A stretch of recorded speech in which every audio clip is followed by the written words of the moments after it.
지금 다윗을 이어 왕위에 오른 솔로몬이 정적들을 제거하면서 그의 왕위를 굳건하게 하는 과정들을 살펴보고 있습니다. 솔로몬에게 항거했던 아도니아는 처음에는 솔로몬의 자비로 목숨을 구할 수가 있었지만 결국 왕권에 대한 집착이 다윗의 여인이었던 수냄 여자 아비삭을 구하는 것으로 드러나면서 즉결 처형을 당하게 되었습니다.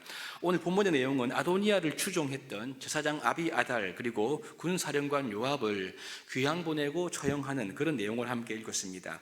이 아비아달과 요압은 다윗 시대의 제사장과 그리고 군대 장관이었죠. 다윗의 좌우편에 이렇게 있었던 그러한 사람들이었습니다. 그런데 이들은 선지자 나단의 예언에 의하면 다윗의 후계자는 솔로몬이었죠. 그런데 두 사람은 인간적인 기준으로 볼 때 왕이 되기에 합당해 보였던 아도니아를 추종하였습니다. 그 결과 이 둘은 평생 다윗과 함께 하였지만 비참한 결말을 맞이하게 됩니다. 먼저 이 제사장 아비아달은요, 그 직분이 파면당하고 고향 아나돗으로 추방당하게 되었습니다. 사실 아도니아를 따랐기 때문에 마땅히 죽어야 할 자였지만 솔로몬은 이 아비아달이 여호와의 궤를 메었던 제사장이었고 또 아버지와 함께 환난 받은 것들을 감안해서 고향 아나돗으로 귀양 보내는 것으로 마무리를 합니다. 이 아나돗은 예루살렘으로부터 북동쪽으로 약 6km 떨어져 있는 곳인데요, 선지자 예레미야의 고향이기도 하죠. 특별히 아비아달은 실로의 제사장이었던 엘리의 후손이었습니다. 사울 왕이 도망하는 다윗을 도왔다는 이유로 아비아달의 아버지였던 아비멜렉과 제사장 85명을 죽이지 않습니까? 이때 유일하게 살아남았던 사람이 바로 아비아달이었습니다. 이들은 그래서 다윗에게 가서 다윗과 함께 죽기까지 함께했던 제사장이었죠. 그런데 다윗 통치 말년에 이렇게 아도니아의 반역에 가담했다가 결국 제사장 직분을 파면당했고 추방당하게 되었습니다. 제사장은 아비아달과 더불어서 사독, 이 두 계열이 있었죠. 그런데 이 제사장은 아론과 그의 아들들만이 세습해서 이어오는 그러한 직분이었습니다. 아론에게는 네 아들이 있었지요. 나답과 아비후는 다른 불로 분향하다가 그 자리에서 죽었습니다. 그리고 엘르아살과 이다말이 이 제사장의 족보를 이어가게 되는데요, 이 아비아달은 이다말의 후손입니다. 그리고 엘리의 후손인 거죠. 사독은 엘르아살의 계보에 속한 제사장이었습니다. 사독은 다윗의 통치, 예루살렘 통치 때부터 제사장으로 이렇게 직분을 수행하게 됩니다. 그런데 이 아비아달이 제사장직에서 파면되면서 엘르아살 계열인 이 사독 계열로 이 제사장직이 일원화되게 되는 것을 우리가 뒤에 역대기 기록을 통해서 알 수가 있지요. 그런데 여러분, 열왕기서의 저자는 이 아비아달이 파면을 당하면서 여호와께서 엘리의 집에 대하여 하셨던 말씀이 성취한 것이다, 이렇게 평가를 하면서 기록하고 있습니다. 여러분, 그렇습니다. 우리의 직분보다 우선되는 것이 있습니다. 그것은 하나님을 경외하는 것이고 하나님을 말씀을 소중히 여기는 중심, 이것이 우리의 직분보다 앞서는 것입니다.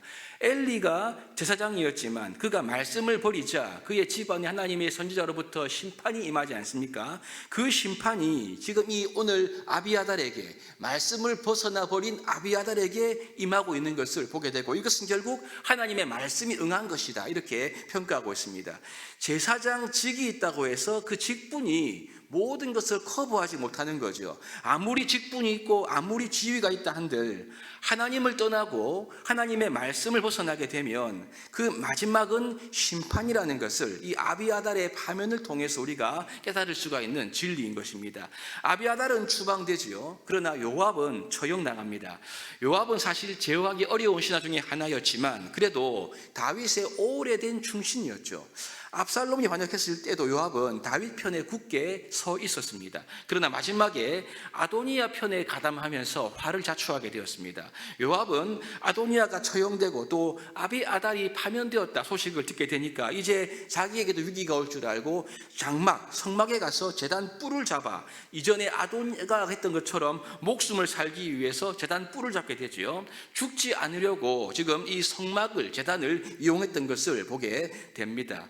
이러한 요압의 처신이 솔로몬에게 알려졌고요, 솔로몬은 브나야를 통해서 요압을 죽이라고 명했지만 요압이 뿔을 잡고 있으니까 브나야가 실행하지 못했습니다. 그러나 솔로몬은 요압의 죄를 이제 드러내죠. 아버지 다윗의 유언대로 아브넬과 아마사를 살인한 죄, 즉 까닭 없이 피를 흘린 이 죄목을 내세워서 비록 제단 뿔을 잡고 있었지만 이 요압을 처형해서 매장하게 됩니다. 이로써 이제 다윗의 나라가 무죄한 피로부터 구별되는 일을 솔로몬이 완료한 것을 보게 됩니다. 잠언 25장 5절에 보시면 왕 앞에서 악한 사람을 제어하라. 그리하면 그의 왕위가 의로 말미암아 견고히 선다는 그런 말씀이 있죠. 이렇게 악한 자들을 다 제거하면서 솔로몬의 왕위가 점점 더욱더 견고하게 서가는 모습을 우리가 함께 보게 되는 것입니다. 사실 여러분, 이 아비아달과 요압은 다윗 시대를 풍미했던 지도자들이죠.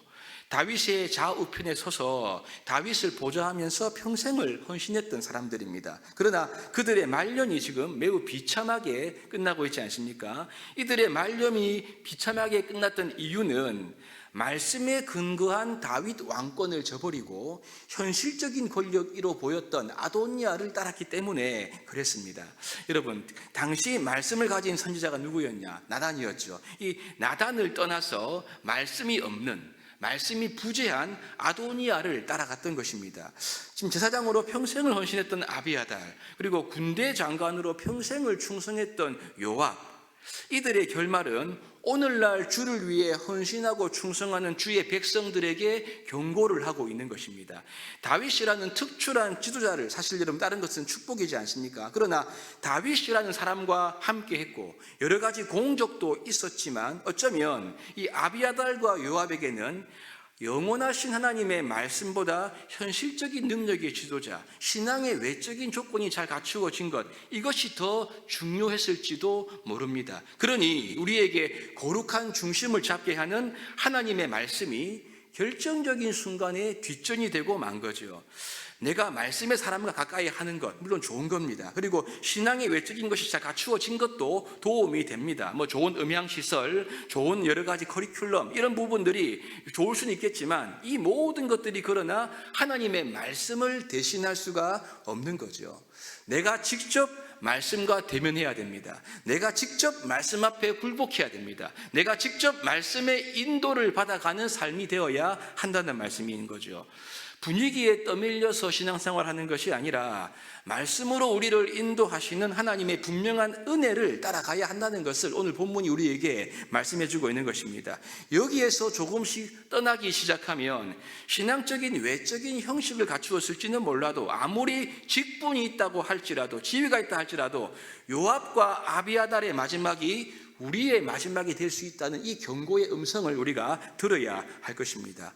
오직 말씀이지요. 오직 말씀입니다. 오직 말씀으로 하나님과 교제하고 인도함을 받는 이 은혜만을 사모하고 그 은혜에 거하는 성도가 되어야 할 것입니다. 이 새벽에 하나님 오직 말씀의 은혜를 우리가 사모하고 말씀의 길을 따라가서 우리의 모든 직분과 우리의 모든 것들이 말씀 안에서 아름답게 하나님 앞에 헌신하고 드려지고 결실할 수 있는 인생이 되게 하여 주시옵소서. 이렇게 기도하며 나아간 우리 모두가 될 수 있기를 주님의 이름으로 축복합니다.